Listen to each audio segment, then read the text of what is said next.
Hello and welcome to this continuing first look exploring session looking at Look About You, a play from the end of the 16th century. The 16th century was dwindling fast. We have so little of it left. And we are about halfway through the play, and we're enjoying it immensely so far. We're hoping that we're going to get back into the zone, because there's a lot of people pretending to be other people, so we might be a bit lost for the first 5 minutes as we sort of click back into who's pretending to be who. Yeah, lots of variations on the same sort of farcical setups that we're enjoying immensely. Hopefully we're going to have a few more people joining us in the room as we go along. But without further ado, reading today... Robert Hood is... Hello, Dan, actor based in Montpellier, France.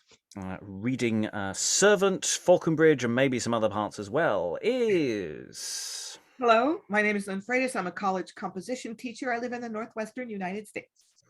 Reading Page, Lady Fauconbridge, and Richard is... Sarah Blake, actor, writer, and director in Germany.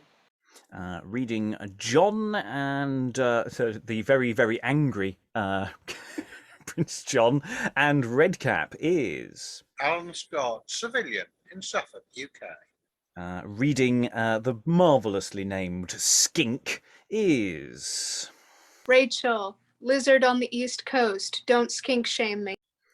And I'm your host, Robert Crighton. I'll be reading stage directions and leaping in to play additional parts as necessary.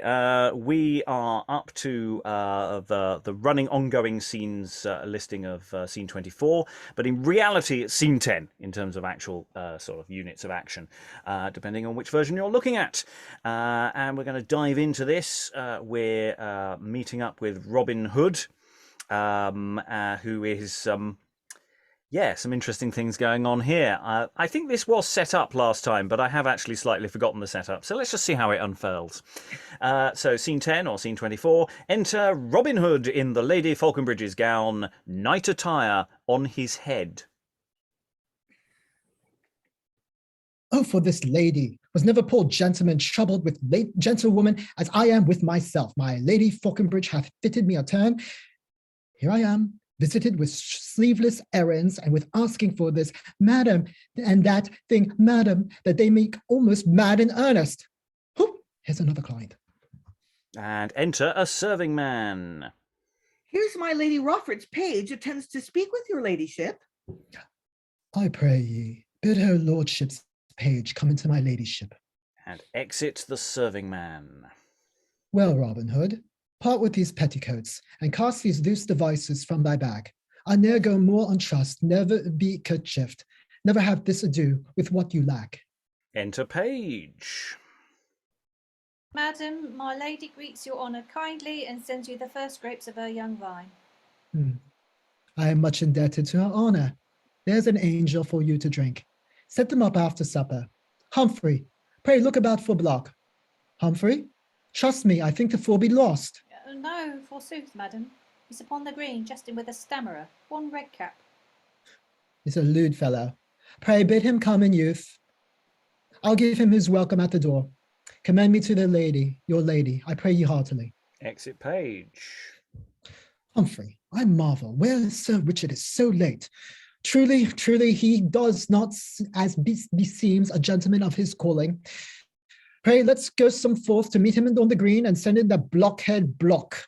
So Humphrey, who we didn't have an entrance cue for, exits. Just going to briefly pause there, just to sort of make sure we know what's going on. So what exactly is Robert doing here? Who remembers the setup for this from last time? Because I am actually genuinely slightly lost. Alan. Lady F has disappeared off to see the hermit in Blackheath and has left Robin as placeholder, so nobody notices she's done a runner. Right, good. Okay, so he is pretending to be her. He's not pretending to be another lady. No. Right, okay. Lynn and then Sarah. Just as a reminder, this hermit that's this wise man that everybody is going to go see is dead. And Skink was impersonating him at the beginning of the play. Yeah, at the very beginning of the play, Skink is basically going, "Yeah, this is the famous hermit place." I mean, it was a mercy killing when I took him out. He was dying already. So Lady Fauconbridge is going to the Holy Hermit. Fauconbridge, her husband, is going to the Holy Hermit. John is going to the Holy Hermit. Some of them are going there to find Skink. Who is disguised as the Holy Hermit. It's very confusing. Sarah. Why is Lady Fauconbridge going to see the Holy Hermit? I can't actually remember. In his cell at Blackheath. No, why? Why? To try and work out where Gloucester is, because Gloucester is her brother. Hmm. Yeah, and she's kitted Gloucester up as her husband because she had a fake beard lying around left over from Christmas. Has she seen Gloucester since he escaped? Yes, he came over. She kitted him up with her fake, with a costume of her husband, and sent him on his way. Okay, now she wants to know where he is. Okay. Yeah, because all the stuff's gone down. Very confusing. But never mind. Anyway, just so that we're back vaguely in the room. Robert's sort of wandering around. He's sent Humphrey off, and he's hoping that someone will bring Redcap. Redcap has a very prominent, slightly problematic stammer. So here, enter Redcap and block after him. Will ye tell tales, ye ass, will ye? I'll tell you, lady, or I would to God we hanged else as my father should have been. Now, what's the matter there, I pray you? What company have you there, God's name? Where spend you the day, I pray? Why, where you gave me leave, the gallows, at the gallows I was, no farther. And you be his lady. You are the lady Fauconbridge, the Earl of Gloucester's sister? I am so, fellow. Your man Block here does nothing but flout me and cries, run Redcap and see your father hanged. I shall no, you near to make me murder and he use it. Well, sirrah, leave your mocking. You were best. I'll bob your beetle head, and if you mock him. He's run, Redcap. Lord, madam. Away, you saucy fool. Go wait within. Run, Redcap. Run, Redcap. Exit block. Art thou the porter's son that was condemned about my brother Gloucester? Aye, God be with you. I'm the porter's son. I must run to see your brother. Well, drink that, fellow. If thou find my brother, be not too violent, and I'll reward thee. I thank you heartily. Had I not been cousined with Skink, I'd no need of these jaunts, for Gloucester was safe enough. Enter block and the porter with his cloak muffled. Ah, farewell, Redcap. Farewell, and be hanged. And exit Redcap. You'll never leave your knavery. Who's there more? One, madam, that hath commendations to you from your brother. Comment thou from Gloucester? Thou art welcome, friend. Oh, it's one of the kindest ladies, though she will now and then have a bout with Block, that ever breathed, and she has been in her mood now. Redcap would have made her such a sport as to pass. Will you make sport and see who knocks again? Our gates are like an anvil, from 4 to 10, and nothing but knock upon it. Will you be gone, sir? Exit block. Honest friend, I am glad my brother Gloucester got thy liberty, whose flight was cause of thy captivity. Nor shall there be in such negligence, though thou have lost thy office and thy house. But we will see thee better far provided than than when thou wert porter in the fleet. And re-enter block. Madam, your old friend, Prince Richard, all alone, making moan, fetching many a grievous groan. Prince Richard, come so late. Lights to his chamber. Sirrah, in any case, say I am sick. Oh, very sick and like to die. I'll sing it, and you will. Ah, where you knave. Tell him in the morning I'll humbly wait upon his excellence. That's all the desire to have ye lowly and humble, and 'tis a courteous thing in a lady. Exit block. Hence, or else I'll set you hence. Go in, good friend. Come, Lady Fauconbridge, it's time to come. Robin can hold out no longer, I see. Hot wooers will be tempers presently. So exit Robert. So Robert's got some issues here because, of course, he's disguised as Lady Fauconbridge and her wooer has just turned up. And so having to say sick.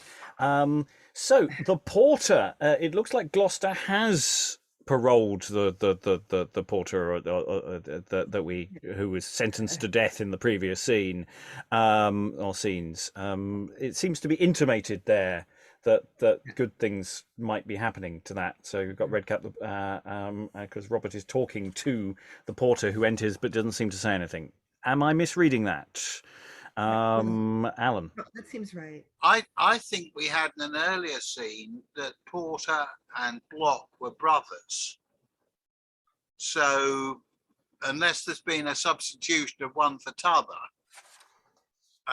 but I think we've already decided that looking for logic in this play is somewhat of a null exercise. Well, I think there's definitely plot logic. I mean, there's obviously, disguise logic is random, but it because Redcap is the son of the porter, and yeah, it does seem that the porter has entered here, and it does seem that Gloucester, who stole the parole documents, the pardon documents, does seem to have made good on that, but we haven't seen that happen, or there's a little fuzzy around the edges. That feels like I'm not quite sure how real any of that was.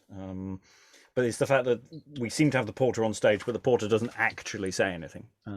But it does seem that Robert talks to him. Honest friend, I am glad my brother Gloucester got thy liberty. So, the line I noticed is that Redcap says that I would to God we were hanged else as my father should have been, as my father would have been, or was supposed to be, but the implication, but that's not how it worked out. So yeah. So yeah, lots of little things in this little scene. It's not a long scene, but it's sort of setting up Robert as dressed as Lady Fauconbridge. It's setting up the potential of a Robert and Richard scene, so his master effectively trying to woo him. That might be awkward.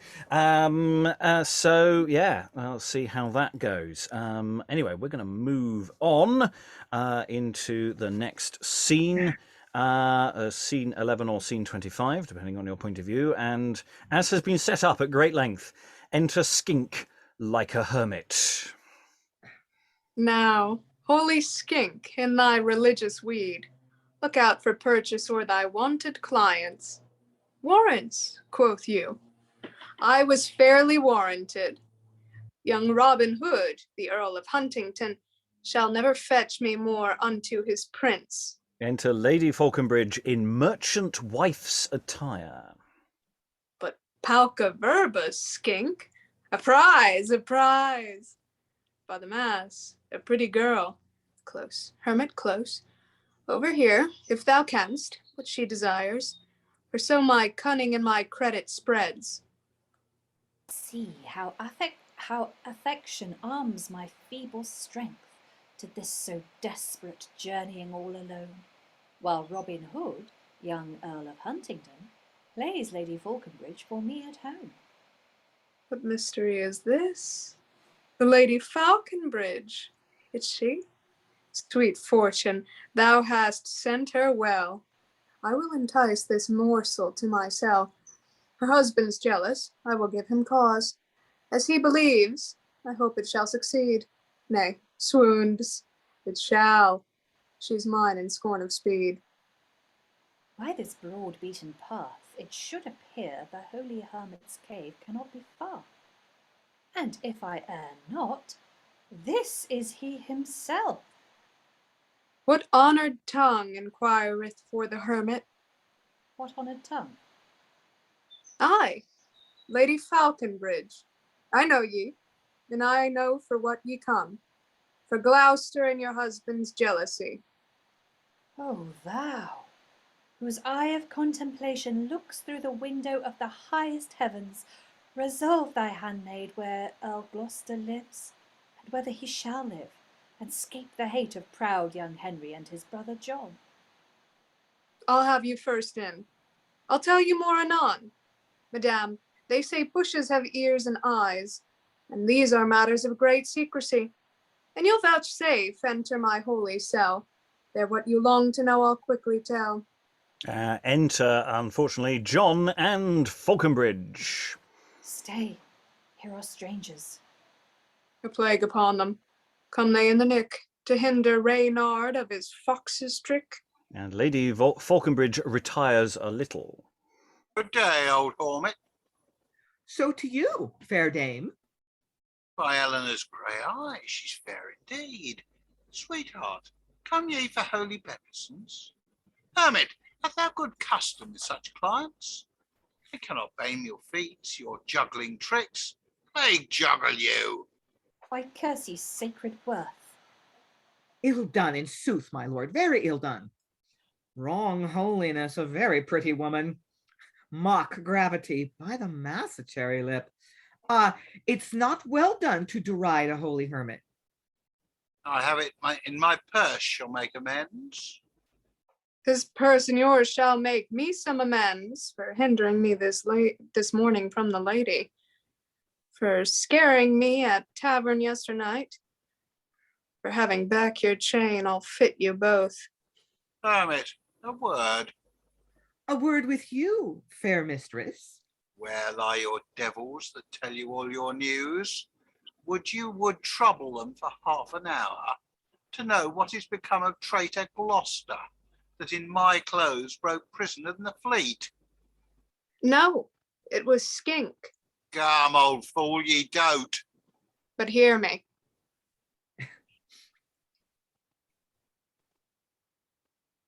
Oh, hear him, prince. Swoons, who hears you? Make your lady graft you for this work. But your tale, sir. No, thrice honored prince, that Skink did cozen Redcap of his clothes. Gloucester did cozen Skink, and so escaped. Well done, Fauconbridge. My lord, he tells you true. You'll find it on her lips, but forward, sir. 'Twas Skink in Gloucester's gown, whom you did visit, that played at bowls, and after stole your clothes. Well, you went into the Lord Morton's chamber. This savours of some truth. 'Tis very like. Well, Fauconbridge, by heaven, I'll tell your wife. She'll much believe you. You will. Come, tell me not of my wife. This evening, fail me not. My wife, quoth you. I'll send my wife from home. Do tell my wife, Prince John, by my dear mother, I love her too well to like another. It seems so, Fox. Oh, what a world this is. There most sin reigns where least suspicion is. You'll come. I will not fail, I warrant you. Hermit, is all this true? Himself, if he deliver not so much before ye sleep, root me from out the borders of this realm. And John and Fauconbridge retire a little. Well, by your leave, Sir Richard Fauconbridge. Hence, free from fear, you'll melt. You'll melt, old man. Nay, take her to you. She's a shrew, I warrant.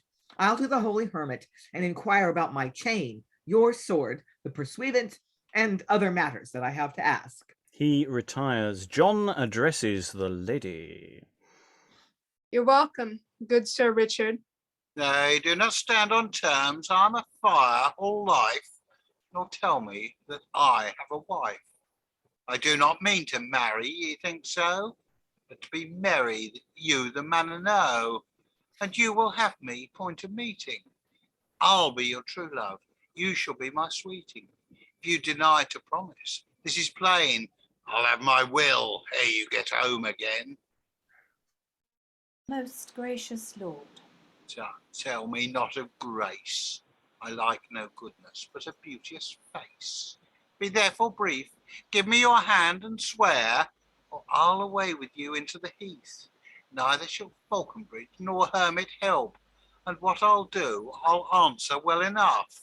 Why then, my lord? Nay, do not stand on them, but tell me when my lord shall have you, lady. It's presently I venture for a baby. This night at Stepney, by my summer house, there is a tavern which I sometimes use when we from London come a-gossiping. It is the Hind.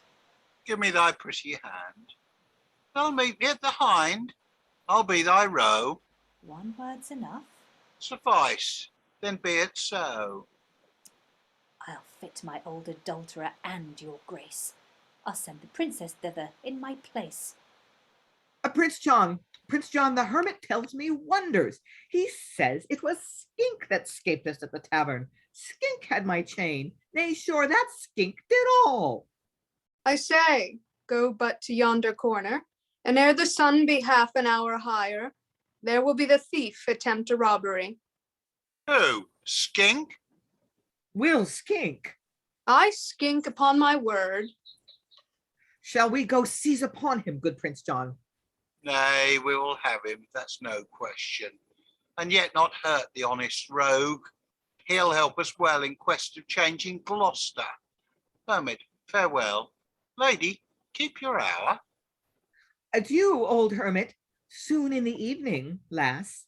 I'll meet you both, and meet with both of you. And exit John and Fauconbridge. Father, what answer do you give to me? Lady, start down. I must into my cell, where I am curing of a man late hurt. He dressed. I must unto my orisons. In half an hour all will be dispatched, and then I will attend your ladyship. Exit Skink. At your best leisure, father.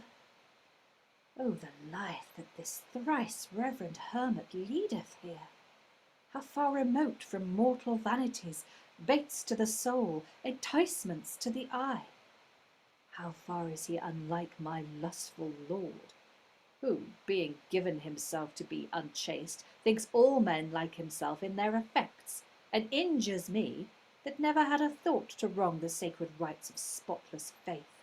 And there we're going to pause before the action develops. So yeah, we've got an interesting domestic situation being played out here. That we've got Lady Fauconbridge, who is encountering her husband, not knowing who she is, and she's also being wooed by John, and we're getting into that John lusting after Marion plotline that we have encountered in other plays. So the roots are perhaps being developed here, even though this is a later play.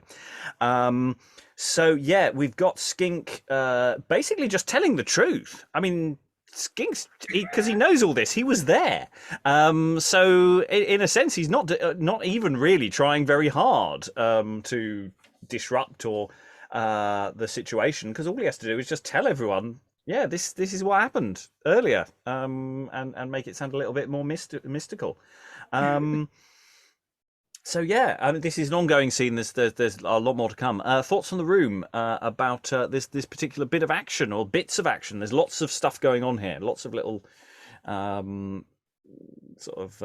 little bits and pieces. Because Skink is sort of trying to say, "Lady, come into my little cell," and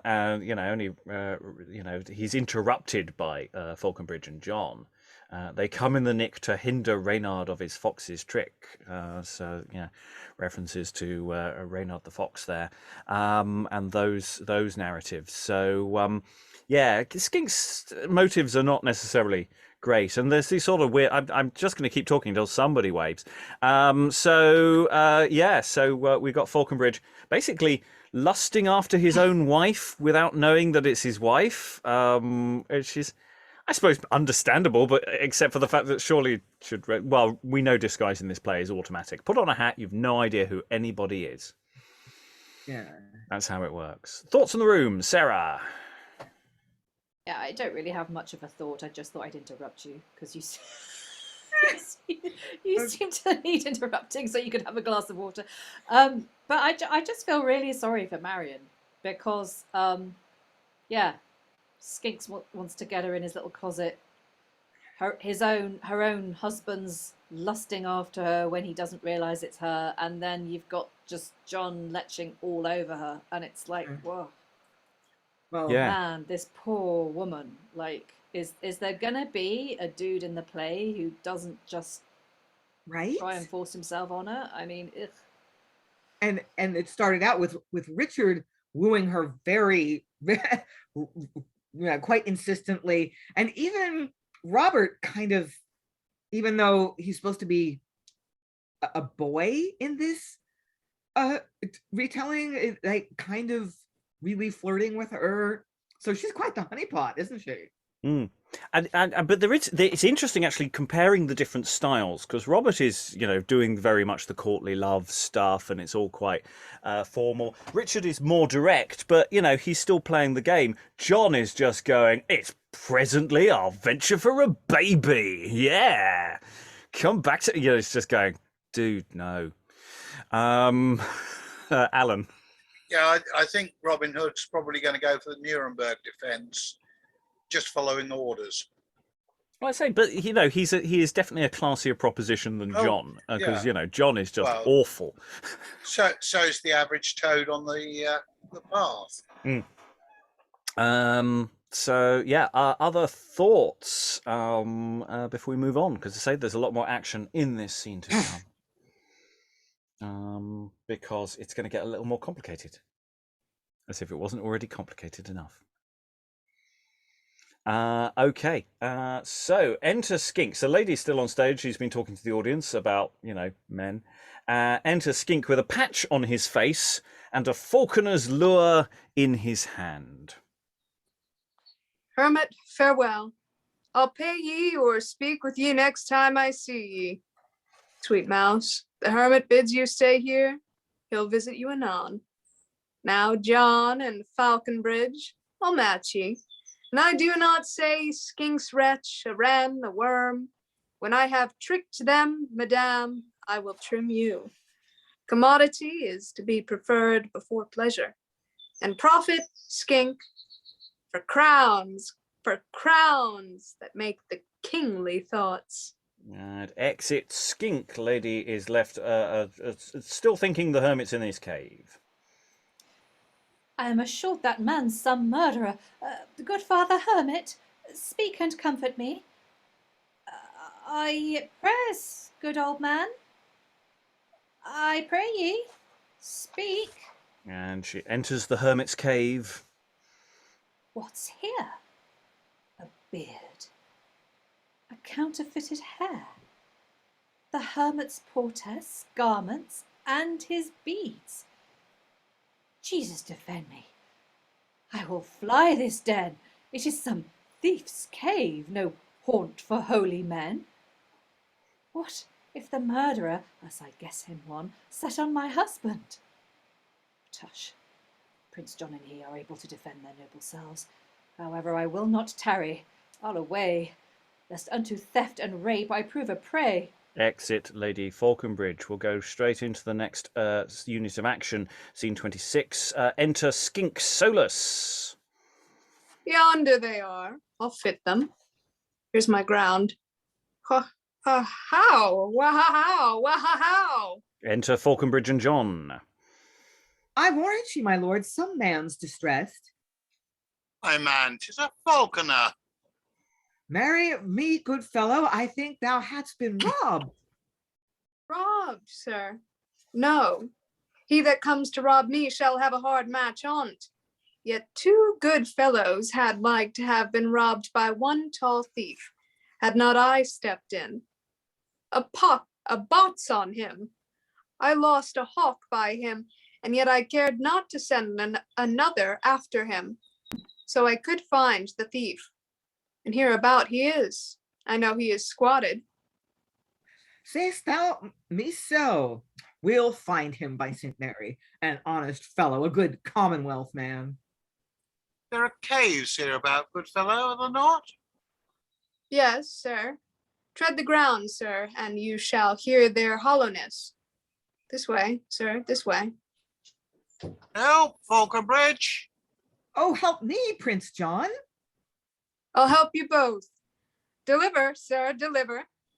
Swoons, linger not. Prince John, put up your purse, or I'll throw poignards down upon your pate. Quickly. When? I am Skink, that scaped ye yesternight, and fled the fleet in your cloak, carrying me clean out of wind and rain. I broke the bonds and links that fettered your chain amity. This cheat is mine. Farewell. I cannot stay. Sweet prince, old knight, I thank ye for this prey. Exit Skink. God's Mary Mother, here's a jest indeed. We came to take, a thief takes us. Where are ye, good my lord? No matter where, I think it was forspoken at the teat. This damned rogue served me thus, Gloucester and he, upon my life concluding villainy. He was not wont to plot these stratagems. Lend me your hand a little, come away. Let's the cell again. Perchance the hermit is skink and thief and hermit all in one. Marry a god, then 10 to 1 it's so. Well thought on, Prince John. He had my chain. No doubt he had your sword. If there be now no hermit at the cell, I'll swear by all the saints it's none but he.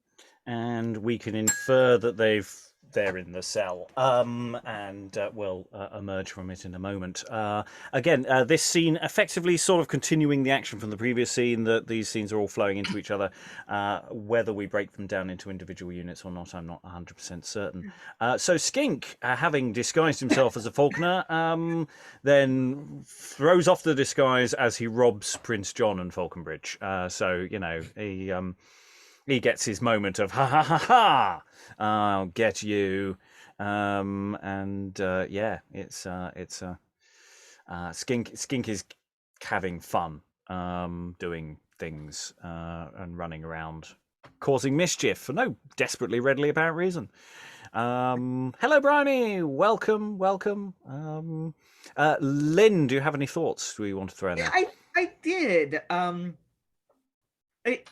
So I mean, this is all very, very funny and everything, but it seems to, but all of Skink's disguisings and the mistaken identities of Gloucester and all of that, all of that's being revealed. You know, all of that's kind of coming unraveled, and it seems a little early for that resolution to be happening. So I'm just really curious what the last fourth of the play is going to be like, because we have a good chunk left to go, and if like everything is getting cleared up now, then what do we do for the last, half hour of the play? Yeah, I mean, there's still more entangling, I'm sure, that can be done. I mean, I think it's the fact that basically the driver of this is just disguise. I mean, each scene is a different setup, and in a sense, it's all sort of moving in. I'm not sure. I'd say we were discussing last time. There's a lot of plot, but there's no story. There's so many incidents. Quite a brilliant formation, actually. I appreciate that as a literature person. Yeah, but just looking at the few scenes that we've just done, we've had a scene where Robert is dressed up as Lady Fauconbridge and is sort of doing a holding pattern with Richard, and Skink has basically just told everyone the truth, and Lady Fauconbridge has been set up an assignation with John under a certain level of duress.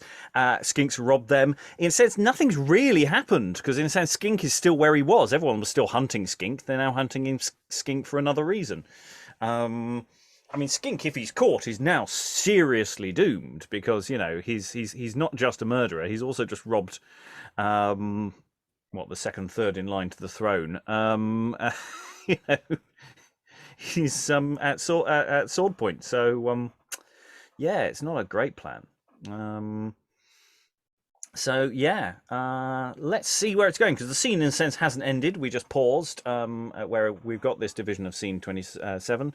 I don't know whether we're still in scene 11 or whether we call it running scene of 13 at this time. But we have the appearance of Gloucester.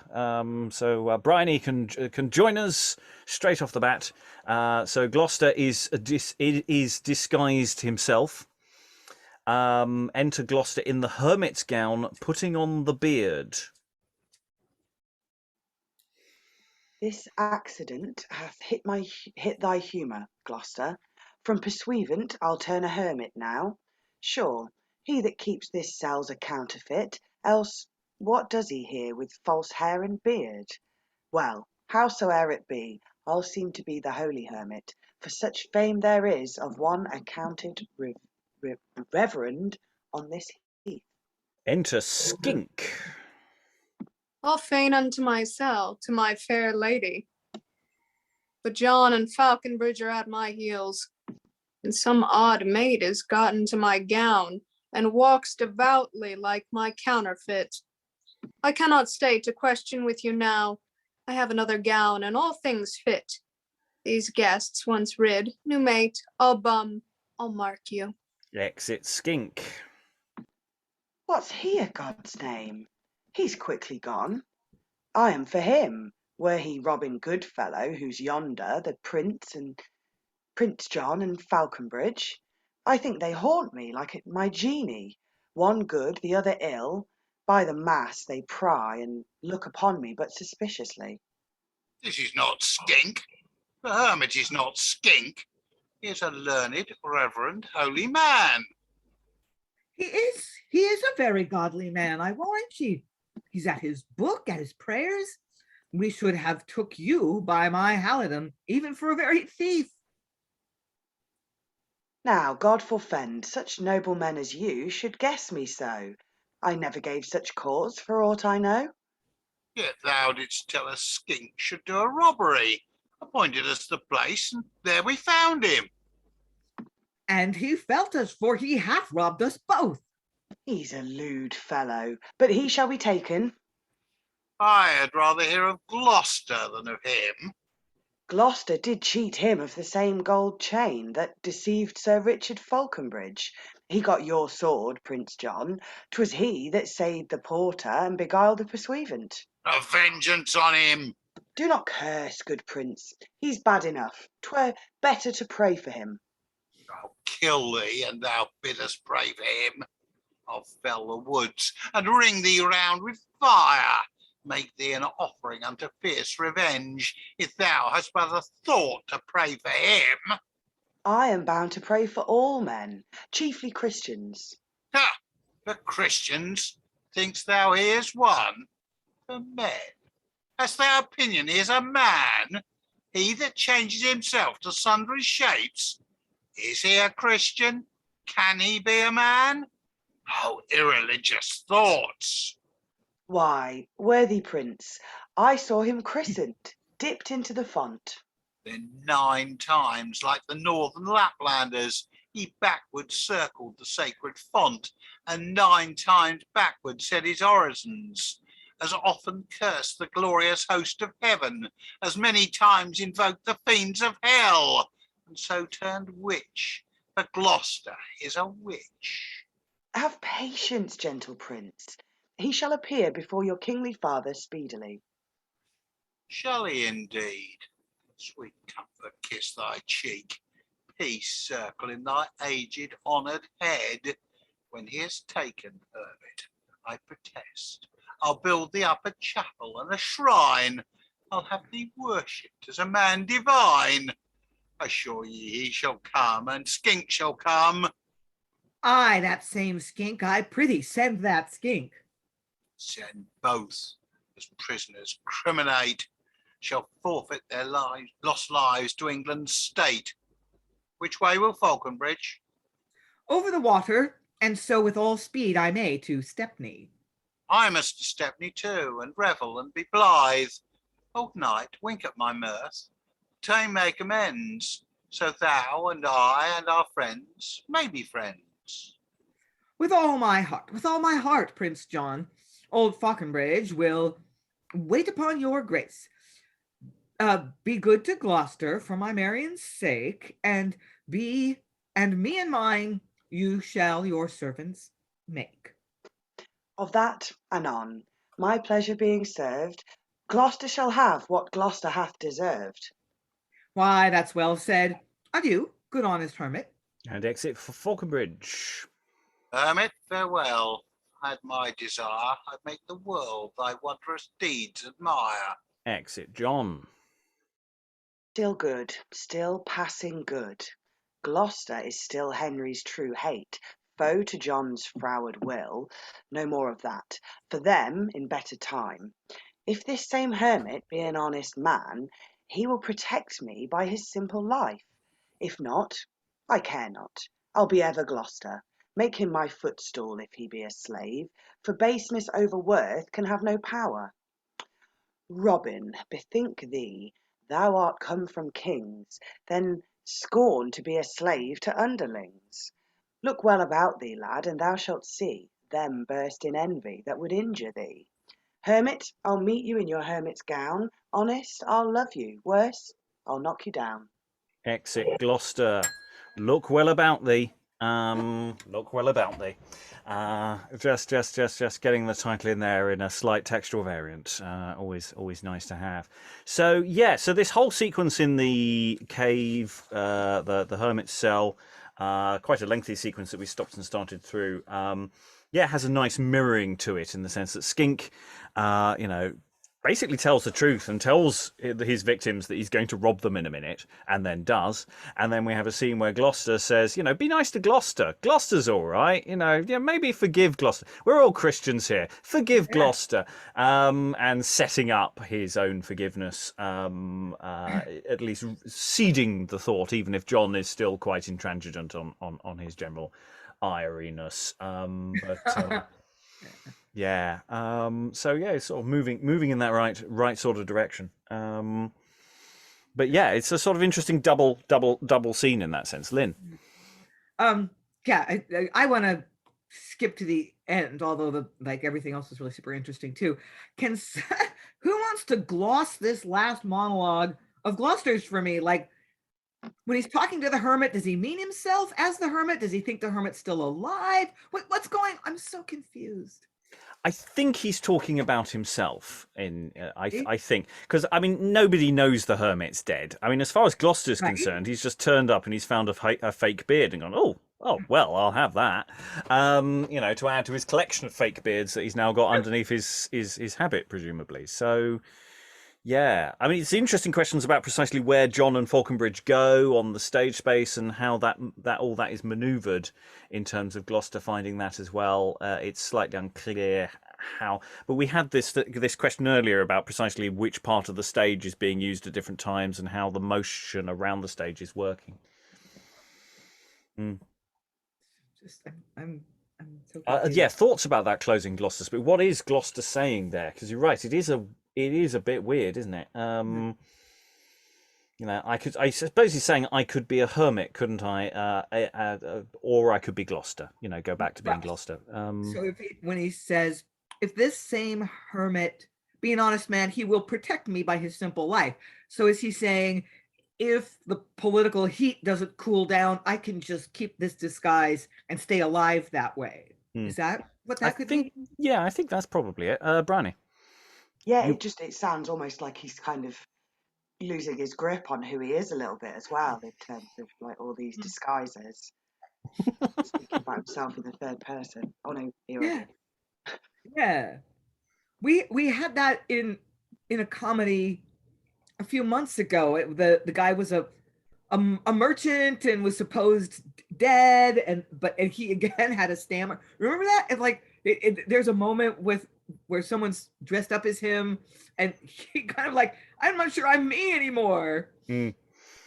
Yeah, yes, I hadn't thought about it yet that he's sort of talking about himself in the third person. Yeah, that's quite nice as an idea.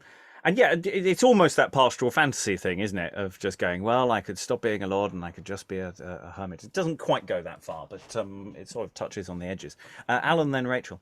Yeah, there was one point, I have a vague recollection that somewhere at the beginning of the play, there was a relationship between Skink and Gloucester, and I think it was familial, which would actually echo with the line which Gloucester used of "I saw him christened."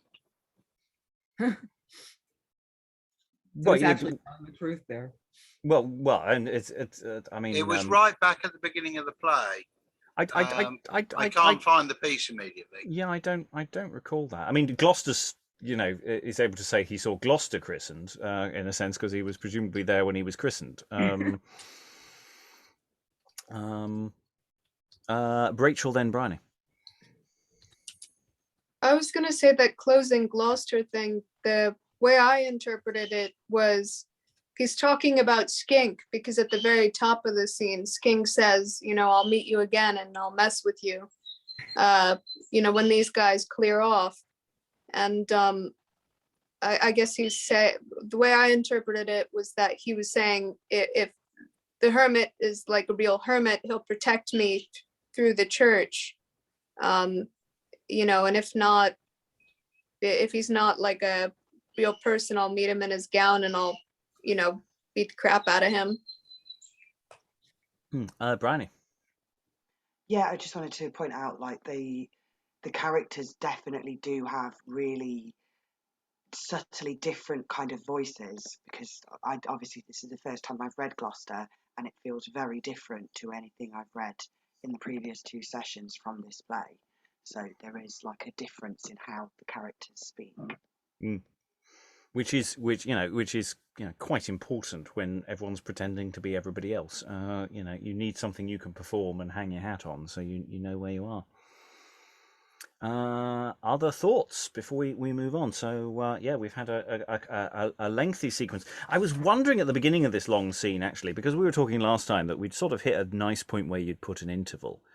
Where what we do with that first scene that we did this session with Robert in disguise as Lady Fauconbridge, because I was sort of wondering whether we can actually find a cunning way of pasting it in slightly later on, because actually opening the second half of the play with this Skink hermit, Gloucester hermit scene is quite satisfying, especially as Lady Fauconbridge mentions that she's left Robin Hood at home cosplaying herself. So I don't know whether that there's a way of doing that, because we have this sort of slightly broken up series of scenes within this one long scene, and I'm just wondering whether there's a cunning way of doing that before we go back to that location, which is where we're going now. I'm just voicing this out loud as a general sort of dramaturgical shaping thing for something that isn't designed to have an interval, but we would like it to have an interval, because that opening scene didn't feel like the opening of a second half, whereas this long scene does. It may or may not work. Alan? Yeah, I mean, the sequence with Robin in drag is a relatively short scene, so it wouldn't do massive violence to timings to shift the interval to after that, would it? Well, no, I don't think that's a closer either. I think it needs to go. I mean, it could almost actually go immediately before the scene we're about to do. I'm sort of raising this as an interesting question before we do the next scene, because of where it's going. It's not. I wouldn't pull it at the beginning or the end of the, or I wouldn't pull it either side of an interval. That's just. Let's say this is a modern question, not the original play's problem. The original play, it's probably fine. If you run it without an interval, you don't have to have this conversation. I'm going to stop this tangent now and move us on to, I'm going to call this scene 12. It's running scene 28 in our version. And as promised, we are returning to Robert in cosplay mode. He's off stage at the moment. His wooer, Prince Richard, enters with musicians. Kind friends, we have troubled Lady Fauconbridge, and either she's not willing to be seen, or else not well, or with our boldness grieved.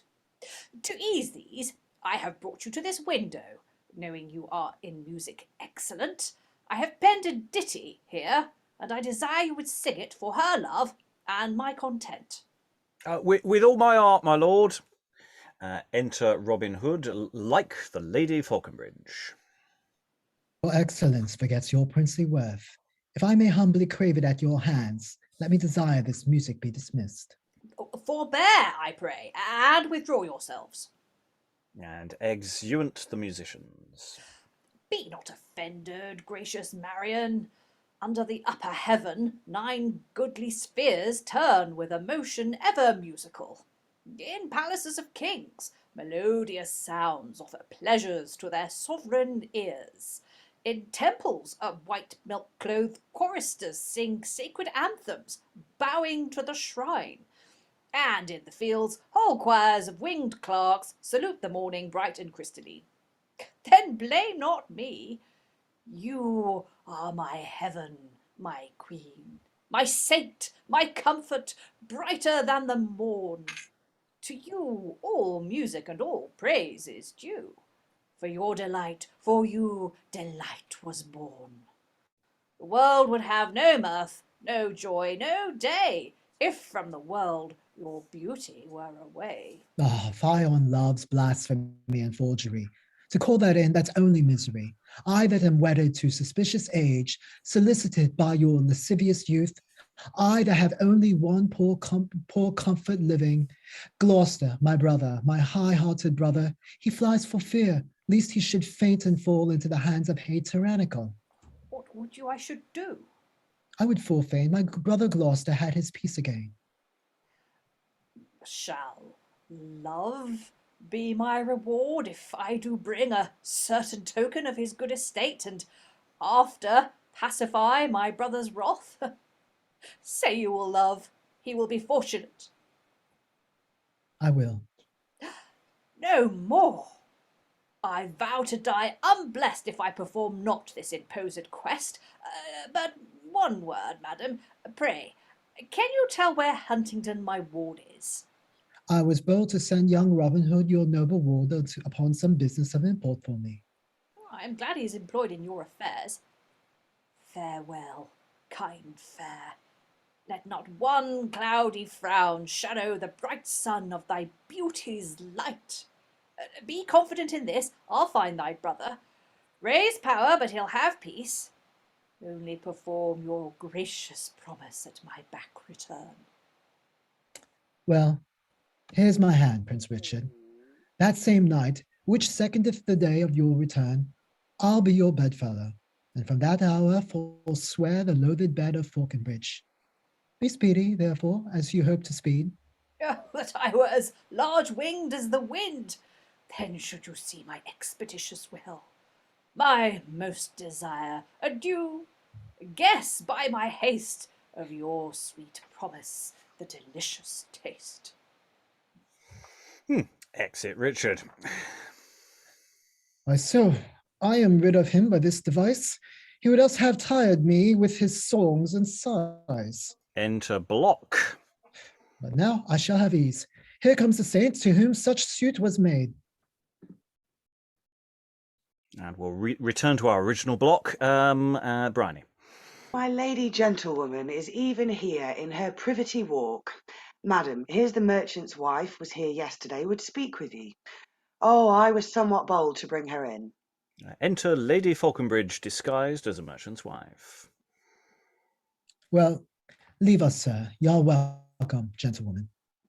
These women have no liberality in the world in them. I never let in man to my lady, but I am rewarded. Please you to walk, sir. Wherefore mumble ye? Exit Block. News, how hast thou done this night? My ladyship hath done my part, my task, lain all over for lack of company. I might have had Prince Richard. Was he here? He went away, but now I had been loved and wooed. Simply, God rid me of the woman once again. I'll not be tempted so for all the world. Come, will you to your chamber and uncase? Nay, keep my habit yet a little while. Old Fauconbridge is almost at the gate. I met him at Blackheath, just at the Hermit's, and, taking me to be a merchant's wife, fell mightily in love, gave me his ring, made me protest that I would meet him here. I told him of his lady. Oh, tut, quoth he. I'll shake her up, I'll pack her out of sight. He comes. Kind Robin Hood, hold up the jest. Enter Sir, not giving him much choice, enter Sir Richard Fauconbridge and Block talking together. Odds marry knave, how long hath she been here? She came but even in afore you. A cunning queen, a very cunning queen. Go to your business, Block. I'll meet with her. Ah, old mutton monger. I believe here's work towards. Exit Block. Do not believe her, Moll. Do not believe her. I only spake a word or two in jest, but would not for the world have been so mad. Do not believe her, Moll. Do not believe her. What should I not believe? What do you mean? Why, good Sir Richard, let me speak with you. Alas, will you undo me? Will you shame me? Is this your promise? Came I here for this, to be a laughing-stock unto your lady? How now, Sir Richard? What's the matter there? I'll talk with you anon. Come hither, woman. Didst thou not tell my wife what match we made? I tell your wife? Think ye I am such a beast? Now, God forgive ye, I am quite undone. Peace, duck, peace. I warrant all is well. What's the matter? I pray you, Sir Richard, tell me. Marry, Moll, thus. About some 12 months since, your brother Gloucester, that mad prodigal, caused me to pass my word unto her husband that some 2,000 pounds or more, perchance, no matter what it is, you shall not know. Nay, you shall never ask to know. And what of this? Many, the man's decayed, and I believe a little thing would please her, a very little thing, a thing of nothing. Go in, good Moll, and leave us two alone, and I'll deal with ye as simply as I can. A court of faith. Deal with her simply. What kind of dealing? Can you not deal with her and I be by? Mary of God, what are you jealous? Ye teach me what to do? In, get you in. Oh, I have heard Prince Richard was your guest. How dwelt you then? In, get you in, I say. Must I take care of your brother's debts and you stand crossing me? In, or I'll send you in. And exit Robin. We'll just pause there just to make sure everyone knows where we're at. So so Robert is still disguised as Lady Fauconbridge. Fauconbridge comes in and is obviously convinced that Robin is Lady Fauconbridge. Meanwhile, Lady Fauconbridge is disguised as the assignation that he arranged earlier. And of course, they're both in the room at the same time. And I do get the impression that Robert really doesn't want to be doing this. I think he got the impression that he had enough cosplaying with Richard earlier, this is not how he wanted his afternoon to be going. But yeah, it is a really nice situation of Fauconbridge really being caught out here and being tied up in knots, and it is quite delicious actually in that sense of just going yes Rachael. This such great lines in this, not just that John, let me give you a baby line or something like that just make you go like, ugh.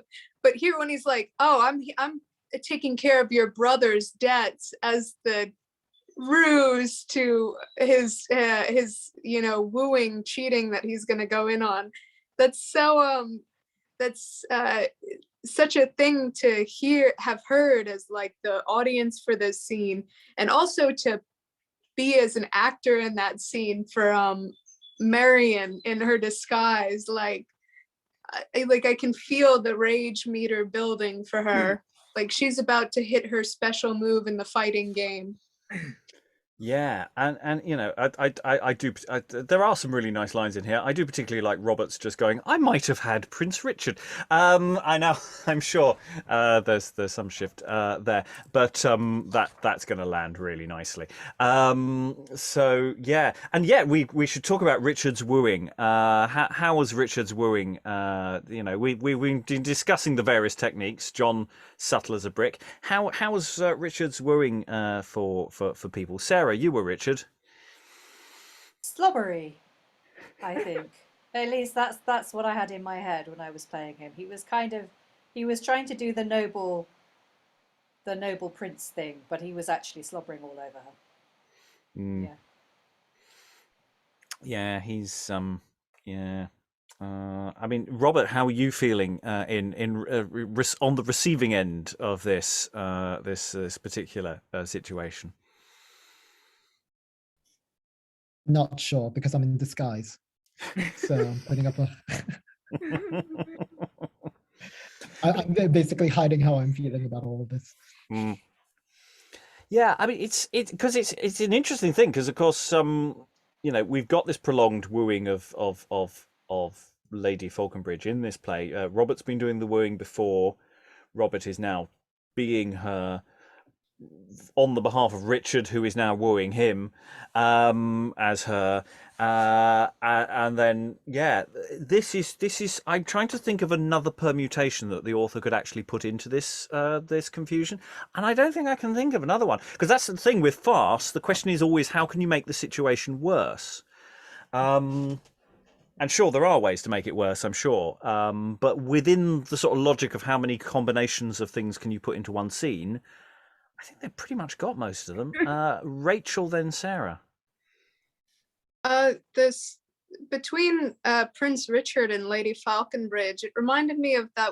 I forget the name of the play, but it was the one where there was the comedy Frenchman and the one wife, and her husband was trying to cuck himself, and it was like that dynamic. And like it was, I remember that it was Lois who was playing the wife in that section of the play, and I was the comedy Frenchman for that section. That's all I remember. But like it's just so over the top, and I think like he's so caught in his passions. Like you could have a lot of movement on from Richard's part, and perhaps, you know, I don't know how you'd stage it, but it seems like so big and over the top, and so I don't know how to say it. Like he seems like old fashioned, like courtly love, but like on speed. Courtly love on speed. There we are. That's the quote for the session. Sarah. No, I'm trying to remember which play that was. I think it was it a Marston? I do remember. Yeah, I do remember the one you're thinking of. Yeah, but I can't remember what it was called, because I just, yeah, they go in my head and then out again. What I was going to say was as well that in terms of the permutations, I mean, I've just come into this today, so I don't really have a sense of who all the characters are. But like when you've got all these different guys wooing Lady Fauconbridge, I think, you know, you can do a lot with intent as well, because I mean, I played Richard there as fairly kind of dim and kind of, yeah, sort of slobbery, but kind of not that much of a threat, really. Whereas, you know, if he's fairly young, and I mean he's a prince, this could have echoes of Jane Shaw, couldn't it? This could be like a situation where she really doesn't have much agency or choice about what happens, really. So like you could play this in a more sinister way, I think, if you wanted to, and then save the kind of comedy wooing for maybe her elderly husband who's wooing her when he doesn't know it's her kind of thing, or whoever else is trying to seduce her. I don't know. But like there are different ways you could play it, and depending on the different intentions that you gave to the would-be lovers, that could really add lots of light and shade to it, I think. Well, I think that the only complicating factor there is, of course, he's not actually wooing her. He's wooing Robert dressed up as her. So, I mean, I think you're absolutely right. If in the sense that this is taking that situation that a couple of years earlier would have been, or a year earlier than this, is on the stage and about in the Edward IV plays. And it's just saying, well, let's just add a level of variation to this that actually distances us from that, and it's interesting for Robert. You know, Robert gets to experience what it's like to have that kind of attention, and you know, maybe that's what makes Robert a better person when he goes out and becomes an outlaw. You know, maybe this is a good practical learning experience for the young lad. Rachael. I think the movie's called When in Rome, and it's some rom-com, you know, where this woman goes into the Trevi Fountain and starts pulling out coins, and she has all these comedy suitors who follow after her. So maybe you could do something like that, like they're all different shades of comedy. Like there's one guy in it that is pretending to be an Italian painter. He's just an American guy, but he's pretending to be an Italian painter. And then another guy who's like a magician. So every time she sees him, there's some like magic trick or something like that. It's just various comedically like moments. Okay, we paused mid-scene. We have Fauconbridge just rather arrogantly forced Robin, disguised as his wife, off stage, sending her off, saying, don't question me as I'm trying to have an affair with you. Not that he knows that. Anyway, so Robin, disguised as Lady Fauconbridge, has exited, and Fauconbridge now turns his attentions on his own wife, who he thinks is someone else. Ha, sirrah, you'll be master, you'll wear the yellow, you'll be an overseer. Marry, shall ye? Too cursed, methinks, sir, to your lady. Ah, wench, content thee. I must bear her hard, else she'll be prying into my dalliance. I am an old man, sweet girl, I must be merry. All steel, all sprite, keep in health by change. Men may be wanton, women must not range. You have given good counsel, sir. I'll repent me. Here is your ring. I'll only love my husband. I meant not so. I think today thou toldst me thy husband was an unthrift and a bankrupt, and he be so touched thou hast favor store. Let the knave beg. Beauty cannot be poor. Indeed, my husband is a bankrupt. Of faith, of love, of shame, of chastity, dotes upon other women more than me. Ah, do he so? Then give him tit for tat. Have one so young and fair, and love another. He's worthy to be cuckolded by the mass. What is he? Old or young? About your age. An old knave, and cannot be content with such a peat. Come to my closet, girl, make much of me. We'll appoint a meeting place twice a week, and I'll maintain thee like a lady, huh? Oh, but you will forget me presently, when you look well upon your lady's beauty. Who? Upon her? Why, she's a very dowdy, a dishclout, a foul gypsy unto thee. Come to my closet, lass. There take thy earnest of love, of pleasure, and good maintenance. I am very fearful. Come, fool, never fear. I am lord here. Who shall disturb us then? Nay, come. Or by the rood, I'll make you come. Help! Madam Fauconbridge, for God's sake! Enter Robin Hood as Lady Fauconbridge and Block. How now? What mean'st? Help, gentle madam! Help! How now, what ailst thou? Nay, an't be a woman, ne'er fear my master, madam. Why speakest thou not? What ailst thou? Why, nothing, by the rood, nothing ails her. Oh, madam, this vile man would have abused me and forced me to his closet. Ah, old Cole, now look about, you are catched. Call in your fellows, Block. Do not, thou knave. Do, or I'll crack your crown. Nay, I'll do it. I know she means to shame you. Exit Block. Why, Moll, wilt thou believe this paltry woman? Hussif, I'll have you whipped for slandering me. What, Latcher? No, she's an honest woman. Her husband's well known. All the household knows. And re-enter Block, if Block in fact ever exited. Here's some now to tell all the town your mind. Before ye all, I must now sure complain. You see this wicked man, and ye all know how oft he hath been jealous of my life, suspecting falsehood, being false himself.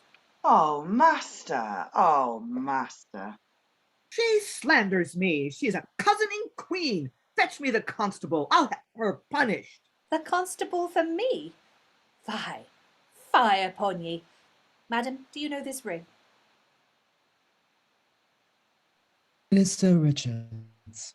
Oh, aye, that's my master's too sure. I marry, I did lend it to the false drab to fetch some money for that bankrupt knave, her husband, that lies prisoner in the Fleet. My husband bankrupt? My husband in the Fleet prisoner? No, no, he is as good a man as you. Ay, that he is, and can spend pound for pound with thee, faith. What richer than thou art? I know the gentleman. Nay, madam, he is hard by. There must be revels at the Hind tonight. Your copsemate's there, Prince John. Ah, there's a hot youth. Oh, a fierce gentleman. He was as fierce as you, but I have matched him. The princess shall be there in my attire. A plaguey, crafty queen, marry a god. I see Prince John courted as well as I. And since he shall be mocked as well as I, that's some contentment. Mass, he droops. Fellow Humphrey, he is almost taken. Look about ye, old Richard. Hence, knaves, get in a little. Prithee, Moll, let thou and I and she shut up the matter. Away, sirs, get in. Come, come, let's go. He will be baited now. Farewell. Exit block. Mary, sweet Moll, I say, I met this woman, liked her, loved her, for she is worthy love, I promise thee. I say I courted her. Tut, make no brawl twixt thou and I, will have amends for all. Had I done such a trick, what then? What then? I prithee, Moll, tut, bear with men. Aye, we must bear with you. You'll be excused when women undeserved are abused. Nay, do not weep. Pardon me, gentle lady. I know thee virtuous, and I do protest never to have had an evil thought of thee. Aye, aye. You swear. Who's that will believe thee? Now, by my halidom and honest face, this gentleman shall witness what I swear. Sweet duck, a little help me? Trust him, madam. I will be kind, credulous, constant ever. Do what thou wilt. I'll be suspicious never. For which I thank the noble Fauconbridge. And Robert discovers himself.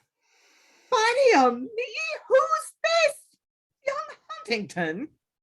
And I, your lady, whom you courted last. And Lady Fauconbridge discovers herself. Ye looked about you ill, fox. We have caught ye. I met ye at Blackheath, and ye were hot. I knew thee, Moll. Now by my sword, I knew thee. I winked at all. I laughed at every jest. Aye, he did wink. The blind man had an eye. Peace, Robin. Thou wantst be a man as I. Well, I must bear it all. Come, and ye bear. It's but your office. Come, forget, sweet Moll. I do forgive it, and forget it, sir. Why, that's well said. That's done like a good girl. Ha, sirrah, ha, you matched me, pretty earl. I have. You see, sir, I must unto Blackheath in quest of Richard, whom I sent to seek Earl Gloucester out. I know he's at the hermit's. Lend me your coach. I'll shift me as I ride. Farewell, Sir Richard. And exit Robert as quickly as presumably he can. Farewell, England's pride. By the matins, Moll, it is a pretty child. Shall we go meet John? Shall we go mock the prince? We will. Oh, then we shall have sport anon. Never wear yellow, Moll. 'Twas but a trick. Old Fauconbridge will still be a mad dick. Exeunt Fauconbridge and Lady. A modern connotation there that landing rather well, actually. That's quite good. Robert saying, closing the thing, going, oh yeah, I've got some plot I have to just explain now. I've got to go off and do some plot. Do you mind if because we've got to continue the whole hermit gag. So I've got to set that up for the next scene or the scene after that. Fauconbridge trying to brazen it out. Yeah, that didn't work. Oh, I knew you. Right. Yeah. Heard that one before. Haven't we? What's interesting again about this this question of how old Robert is. It's a pretty child. If it's one of the boy actors, of course, then he will be very good at playing the female roles. So there is this very nice sort of meta-ness going on throughout all of this with what Robert is doing here, and that works really well. I mean, Fauconbridge just does. Do all sorts. It's interesting, when he's trying to talk his way out of this. That line, "Bear with men." Yeah. That no. And he tries to get quite fresh with the lady there. Come to my closet, girl, make much of me. There, take thy earnest of love and pleasure and good maintenance. There's and they managed to get the title in about 4 times in slightly different textual variations as well. So once again, we've got a play that's got a catchphrase, and it's just hey. Yeah. Lynn, then Briony. So I've already forgotten. Did Lady Fauconbridge talk Robin into dressing up like her? So she obviously knows that this person dressed up as Lady Fauconbridge isn't Lady Fauconbridge because she's Lady Fauconbridge. So does she know who it is? Oh yeah, because she chatted to him when she first came in. And it's a done thing between Robin of Huntington and is that right? Yeah, so when she first comes in, she actually goes to him and says, and he's going, "Please let me change," and she's going, "No, hang on, my husband's arriving. There's a thing we can do. Can we do the thing?" And he's going, "I don't want to do the thing." Too late. And so absolutely. He doesn't know this is where his dressing up is going. He's having to brazen this out, and there's all sorts of opportunities for the actors to sort of be going. And feeding each other and looks and pushing the situation to get worse and worse, which is nice because it just gets worse and worse and worse, and it does build nicely to the discovery of who they really are, which is really quite nicely done. Briony. Yeah, I love the way every time they mention the play's name, it's not quite, and it's always slightly different, and that makes it more of a joke, whereas we've had plays where they have just said the play's name repeatedly and you just feel like you're being smacked in the face with it. This, because it's slightly different each time, it just makes it funny. It just adds to the humor of the play, I think. It's a really well constructed scene, and of course we got the call back. John's doing exactly the same, and he's been sent somewhere else, so we're getting a call forward to, again, there's going to be another situation with John presumably going to happen, so it's constantly setting up the next comic set piece. Lynn, then Briony. So I was wondering this before. He's going to put up the princess to take. She's going to put up the princess to take her place. Which princess? Have we met a princess? Who's she talking about? Yeah, I don't quite know. I think it's a fictive. It's just whoever she was cosplaying earlier when she was talking to John. I think that was just a sort of thing they were saying to each other. I wasn't paying that much attention. It's weird. I don't know the answer to that. I don't know if anyone does. John isn't married in this version, is he? John isn't married in this version. No, he's Okay. Because I just assumed when I read that earlier that there had been a princess earlier on in the play, but there hasn't been, has there not? Unless it's the old queen who's going to get disguised. No. Given she seems to be up to every nasty trick in the book, that wouldn't be. Yeah, but she's not really connected with this unit of action. It just seems to be a name she's given for the alternative version of herself. I think maybe she's just talking about herself in the when she was talking to John earlier, was she playing it that way? I don't know. I don't recall that. You're right. It leaps out as very weird. Briony. Yeah, I don't know whether you covered this because obviously my computer was being a bell end. I couldn't get it. But and because it was split as well between the 2 sessions, did anybody pick up on like another almost echo, whereby yesterday John was declaring himself pregnant with his anger. That's how angry he was. He was up the duff with it. And then the first, his chat up line is, "I'm going to put a baby in you." Just thought it was an interesting echo there.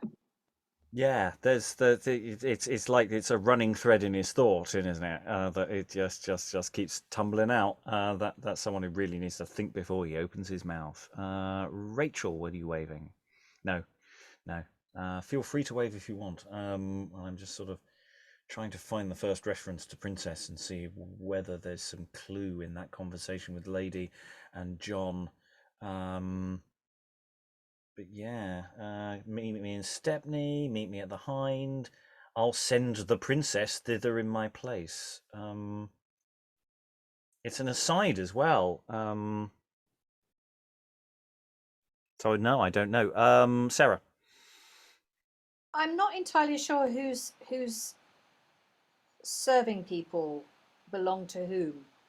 Is she going to dress up maybe one of us, like is Block her servant, or is Block someone else's servant? I think he's the Fauconbridge's servant, isn't he? Yeah, Because maybe she's going to dress up a servant and send, because that would fit, frankly. With Well, what it's just the phrase "the princess." It's just and she uses it in a weird way earlier as well.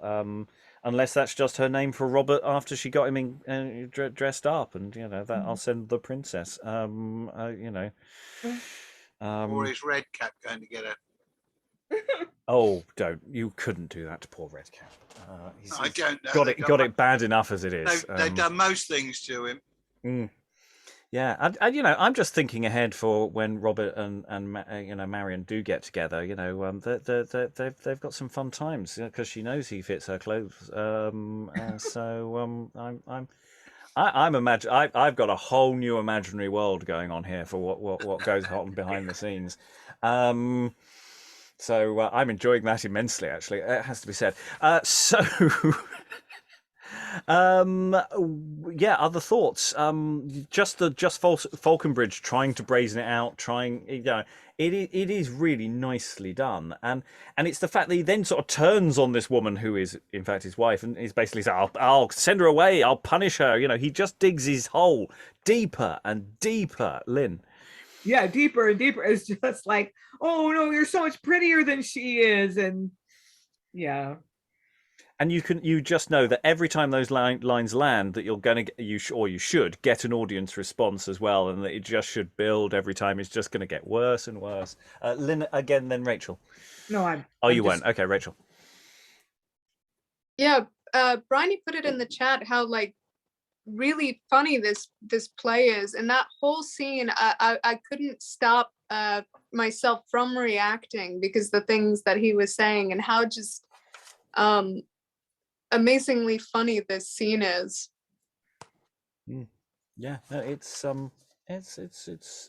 this play just keeps delivering payloads of comedy, which is really, really nice. Now, we're not going to read on to the next scene that I was planning on doing. We're going to for structural reasons put it in the beginning of the next session, and there aren't that many people in the room, so we're finishing a little earlier, but I think it's time to go round for final thoughts about the play overall. We've some people have been here for the whole thing. Some of us have just joined today, so it'll be interesting to see what the different reactions are.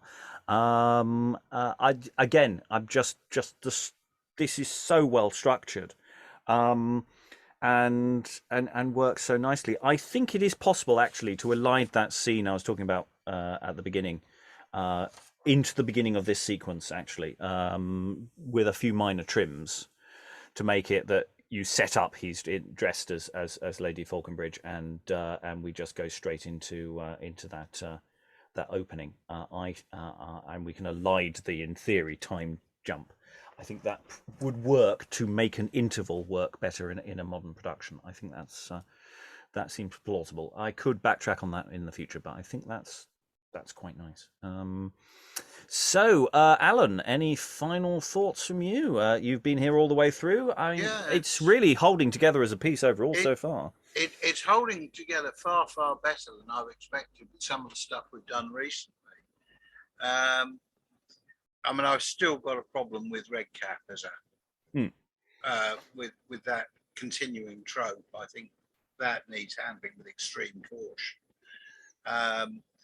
But yeah, I mean, it's one of those ones that it would require one heck of a lot of rehearsal to get it to work properly. And I suspect the actors would be probably pretty exhausted by the time you got to dress rehearsal, because it moves at a frenetic pace. You know, and particularly if they're having to dash on and off to do costume changes and all the rest of it. But, And beard changes. Well, quite. You know, I mean, if you're doing a film of it, fine, you could take as long as you need between the sequences. But as live theatre, it would be, I think, pretty high energy. I mean, it's that thing. You know, this is a play where actually I'm going, well, there is no other medium for it other than theatre, because the disguising is so extreme. I mean, it's so utterly absurd that the moment you try to pull it in a realist filmed medium, it would just die. And again, also, I mean, you could do an audio version, but you know, you have to constantly remind, like we've been doing, who the hell everyone is at every moment, and they do in the dialogue a lot of the time, and they do signpost it really clearly. But it's just so delicious as a live event piece of theatre. And actually, just Alan's point there's really nice about the complexity of it. The plays that we've been doing have been getting increasingly complex. You're thinking back to plays we were doing at the end of the 1580s, beginning 1590s. You know, they're all the kinds of plays where you can just basically hand people scripts and learn your lines and yeah, hope for the best, and we'll get it on. It'll be fine. Increasingly, I'm just going, this just needs, you know, to do it well, to really make this work, you have to put more into it. And again, repeatedly seeing texts where you're just going, yeah, there's more at play here perhaps than meets the eye. I mean, the one thing is that it almost needs a sort of full panto style production. The problem is that I suspect you get some of the audience who'll be inclined to go at various points, he's behind you.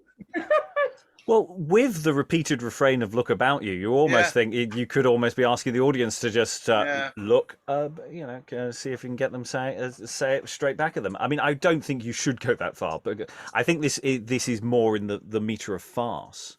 But what's really interesting is that, you know, structurally, because it is really just a series of set pieces, it shouldn't hold together so well overall as a piece, and it does seem to do that. Sarah, you've only been here for this session, so you can't speak to that, but yeah, how's it been for you?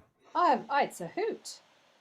I love it, and I mean, you're right, it's such a palate cleanse. Oh my god, after Ben Jonson, and I am a person who quite likes I quite like Ben Jonson, and even I am saying, oh my god, this is such a relief, because you're right, you know, 1599, everything starts to get way more complicated, and it's very deft though. I mean, it's fun, but this is a playwright who knows their business,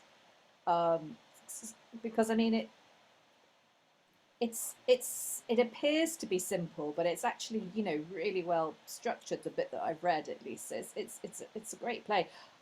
It could make a fantastic double bill with Georgia Green.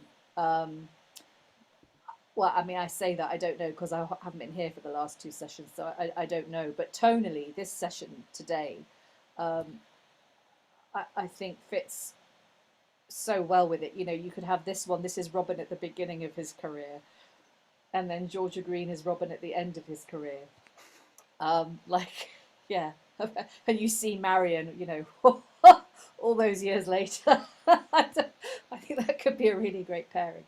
But no, I'm really enjoying it. I'm loving all the disguises, and I can't wait to find out what happens tomorrow.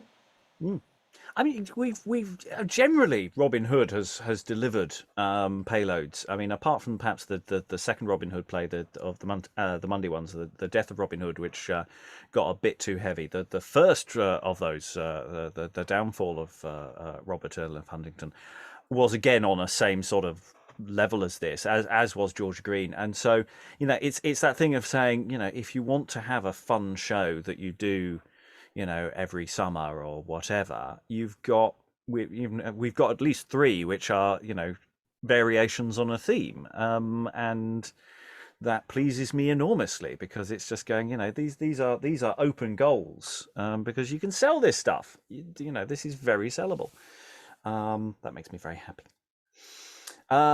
Lynn, you have been here throughout. Any final thoughts? Oh, not a lot. Thinking about delivery modes. Yeah, audio would be really, really hard to keep to help your audience keep track of who's disguised as whom. I'm not sure it's doable, audio. And as you say, in film, the audience is not willing to accept conventions that they accept unquestioningly on stage. But I wonder if you could do this in a video conferencing format like Zoom, where even though it's electronic, even though it's mediated, it's becoming a medium where audiences, the conventions are audiences accept crazy unlikelihoods and like, I'm wearing a different hat, I'm a completely different character, so that kind of let's accept the convention of the impenetrable disguise. I think you could sell on Zoom, and make it very simple, like everyone wears a black turtleneck, and then changes hats or veils or beards or cloaks or stuff like that, and I think your audience would buy it. I mean, I was sort of thinking on that level of almost that you should just be able to use sort of digital toolkits to give people so that you can almost do it all separately from rather than a physical thing, because then that gives it a nice level of absurdity to it as well. That it's that would way be they... pretty hilarious. Yeah, the digital mustache. Yeah, is funny itself. So yeah. And they can be really overtly over the top, big, not the sort of subtle ones. That